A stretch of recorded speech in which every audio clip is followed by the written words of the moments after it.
Okay guys, welcome back to the channel. What do you think about the glasses today? Hat? I've had it for a while, but I don't think I've ever shown it on channel. But the shirt is new. Let me show you this. A little bit of Angus, AC/DC, and some tie-dye. Actually, I think it's the company that used to do tie-dye in the parking lot of Grateful Dead concerts that do these t-shirts. Anyway, let's get on to the next step of the Inakustik tour. And we're still in the assembly area. I mean, this tour was amazing. Still so much footage to show you.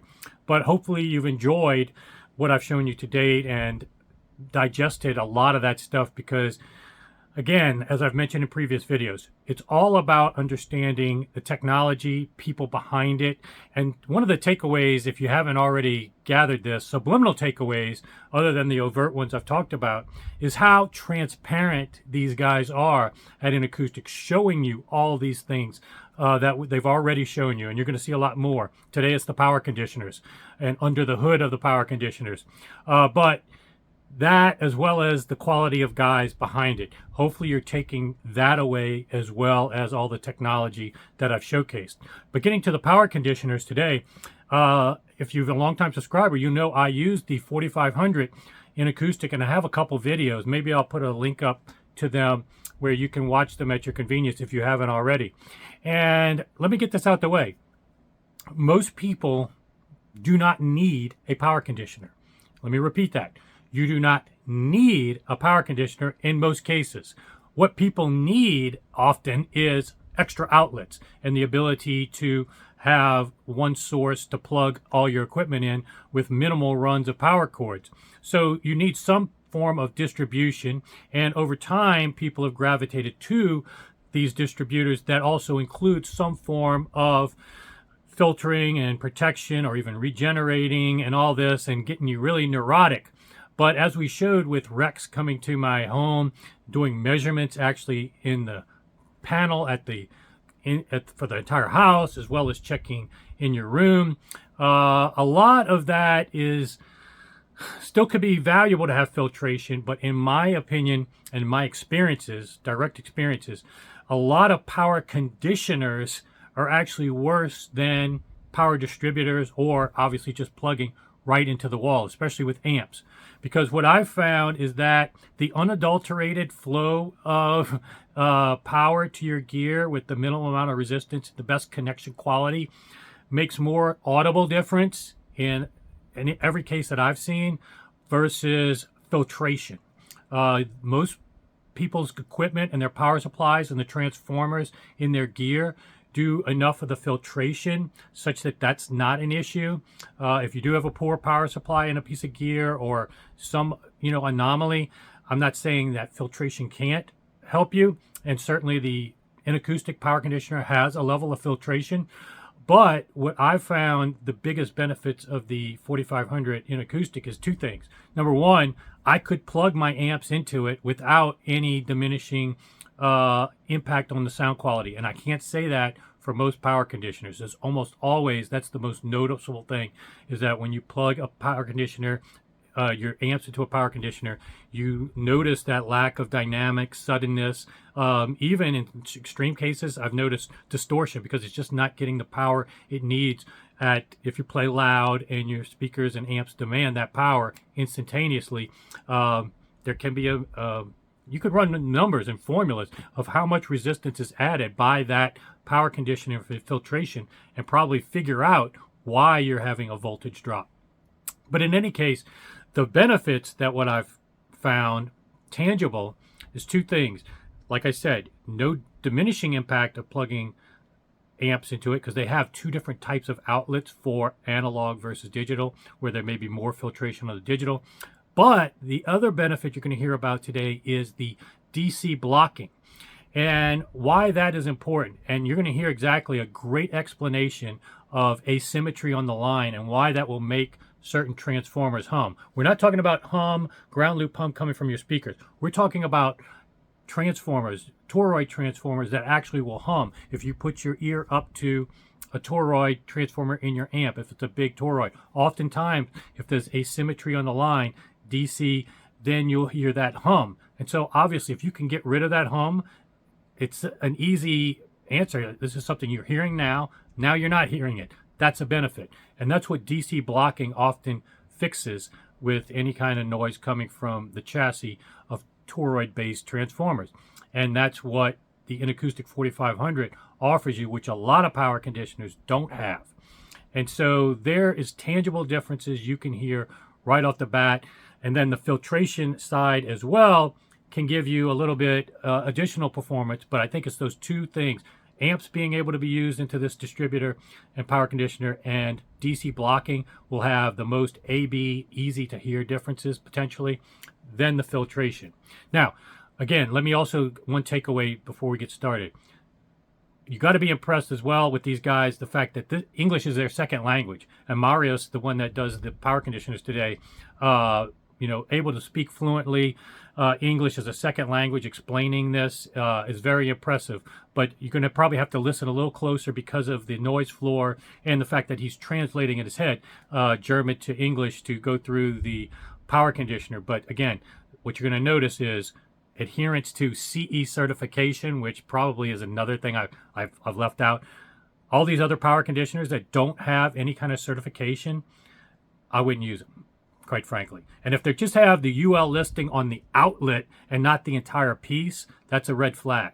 Did they get UL listing or CE certification on the entire piece? What you're going to see right from the start with this video is they're even adhering to the proper torquing of the screws into the outlets in the back.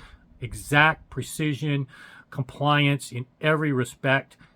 This again, power, high voltage, you don't want to take shortcuts there. It may not mean you have a huge delta in performance from a sound quality, but peace of mind is part of that equation too when you're buying these things. So without further ado, let's get started. Hope you enjoy. And here we are in our ESD area. So here we buy we assemble and create the power stations. And you see here the power station 3502. Okay. And we create here the sockets to the housing at the moment. Right. And yes. And they're very sturdy sockets. Yes, yeah. So we have an special tool. It's a torque with a So it's torqued just right. Particular strength on the screws, and so that we have that's good. That yeah. we fulfill the. So it's consistent. So for the CE compliant, there is a regulation that really? we have use and different strengths for the screws on a device. So that's the reason why we work here with tools who have particular strengths. It's Europe and Germany. That's regulations for everything. Super regulations. But that's good because it carries through to American, has UL listing, which might have the same similar things. There's also a regulation if you have a cable with the plug at the wire at the beginning. So there's also a regulation how you have to bring the plug to the wire with the different strengths at the crimping process and so on. So at the beginning for the power stations we have to read many regulations. Yes. Here too, and so let's just point out that when you see the CE certification, it's nothing to sneeze at. The fact that you have gone through quite a bit of compliance with lots of regulations to get that, and there's so many that don't have that certainly in the States and whatnot. And we're talking about high voltages again, just like power cables. They probably put in these regulations for a reason, although we can argue sometimes these regulations go ridiculous. But in this case, I'd rather have that certification and know the extra protection and quality control and quality in general is there. So that's great. And CE does not mean China engineered. Yes. It's certified. As you see, this is made in Germany. Yes, and it's got it listed right there. So yes, and so the safety concept is very important for us in our company to be safe. Is there something with our products? So we are safe with this CE conformity, and that's very important for us. Yes. Maybe later the afternoon we will give you a listening session, Jason, where we take off all the power air cables and all the power conditioners and just listen with the regular power strip from the Home Depot market for okay, $3. yes, And that would be cool. You'll be amazed about how it really right. makes a difference. I couldn't believe it Yeah. because I think he's telling me some technical details, but I don't understand. But you can really listen to it and you listen difference. Yeah, and then you're talking about the power grid, but sometimes it's even the power getting into your house may be okay, but it's everything within your house contaminated, dimmer switches, those things, and some of them even pass a little bit of DC on your line, may give you hums with your transformers and stuff like that. So it is important, if you can, to have a high quality power conditioner to address that without restricting dynamics, which is what I found with at least the 4500 that I tried. Yeah, speaking about the 4500, because here we're building the other one. Yeah. Maybe Marius can tell you something about Yeah, these are the modules here. the modules here, that you use in the analog filter and the digital filter. That's the big difference. Yeah, there's a lot under the hood of the 4500. Yeah. So at the moment we have no opened 4500 here, but that's no problem. So the special thing on the 4500 on this power conditioner is that we have a modular system. So with measurements and so on, we have found that you need for different or particular devices and particular filter circuit. And that's the reason why we have different filter boards for different devices. And Digital versus for example, type 1s versus type 2s somewhere. So first we have two output filter boards, the filter board 1 and the filter board 2. Okay. So we can use for that the particular filter system 1 for analog devices and the filter type 2 for That's a 2 over devices. there. Yeah. And filter type 2 There's two. Yeah. is on this one. I can put it here. So Okay. this is the filter board 2. So we have to connect the socket with the wires on the board in the next step. But this is one filter board and this is one filter board. This is for digital devices and for analog devices. Okay. And So each outlet kind of gets its own dedicated. Yeah. yes. And the reason is an analog device needs another filter circuit as a digital device.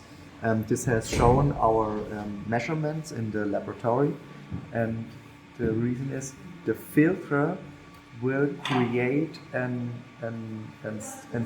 whole system with the connected device to the filter.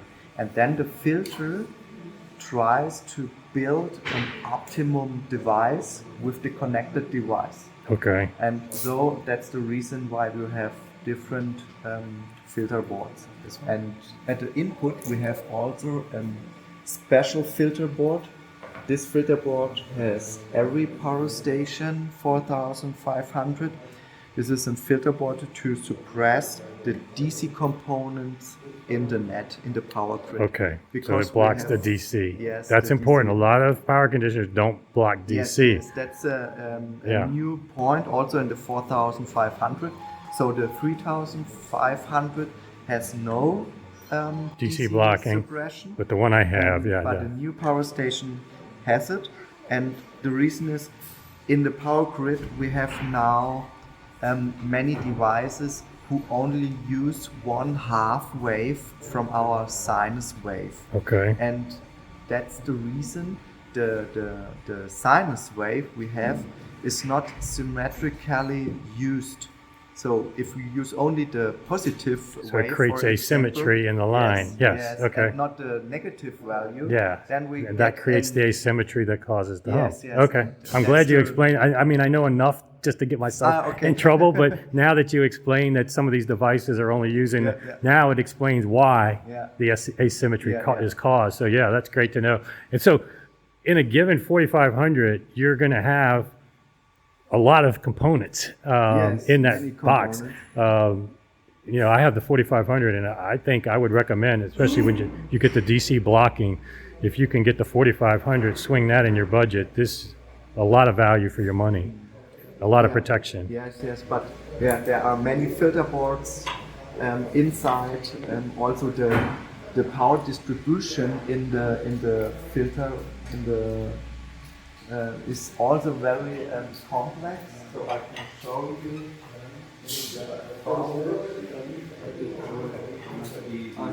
Yes. So we have big bus bars. Oh yeah, the bus bars. So Yeah. copper bars. So I can explain it with different boards. For example, if you have 3 filter boards, for example, you can build it like that one, and then you can connect this copper bar behind the filters, and so we have a big power distribution also in the power station, and so we have no resistance from one board to the others and to the socket. Ah, okay, So all right, yes. we have massive Very massive copper bars, distribution yes. across.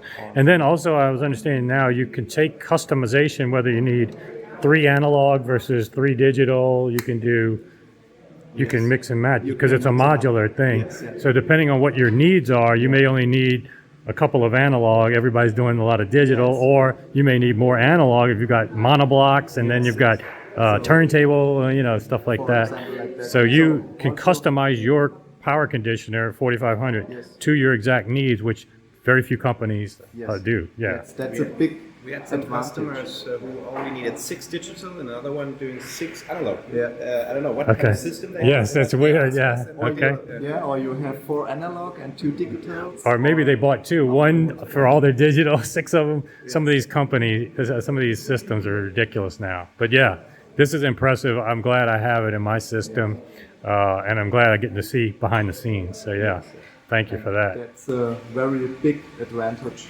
of the new power station. So it's Cool. yes. Should we show the testing machine? Because we Oh, yeah, just that's went good. through with Holger, I but think it's also very interesting. Yeah, that'd be good. Yeah, So, testing. So with the power station and the power cables, we have high regulations for this product, and to fulfill one regulation, it's only one we show now from many regulations, but I think it's the interested regulation now. We have a tester for a testing machine. Yeah. So first, to bring up a new product, a new power cable product, we have to test the construction of this new power cable, and we have to create a full series. You see here a new series we have to test, and only if these prototypes fulfill this machine, you can go The next further, step, okay. in the next step. Gotcha. But that's the hardest step, because we have to bring the cable in the test machine, so we can put it in the test, and then the one power cable in this test machine have to fulfill 5,000 cycles. Oh, wow. With the full 16 amperes and 230 volts. Really? So with the full power, have to fulfill 5,000 cycles in this direction. Then you must turn it in the other phase, and then you have also 5,000 5,000. cycles. So How long does that take to run the Yes. test? A long time? Yes. With all three cables, I think it's up to a couple of months until Yes, we need. can go to the next step and finish the cable. Yes. So one cable or one series is maybe 1 month and a half Wow. in the test machine. Wow. You need to test the 1 month in the construction. test machine. Yes, and Okay. is there in the whole series only one cable who fulfill not the test? Then the whole series has is to. not Not fulfilled. approved, yeah. And so you have to look at the construction. Okay. And you need a new construction, and then you must create also a new series, a full Oh, wow. series, and test again. But that's great. I mean, that again, the theme of today is separating yourself from all the hundreds of cable companies. You know, I obviously haven't visited them all, but I can pretty much guarantee they aren't doing this. And this gives people a lot of comfort. Again, we're dealing with high voltages, very valuable homes, very valuable equipment. Being tested to that extent is definitely something that's worth paying extra money for. Yes, and so safety is very, very important for us, and so we have to fulfill the CE compliance and the CE regulations, and yes, so we have many tests before Awesome. we can bring up a new power cable product. Yes. Cool. All right. Well, thank you so much.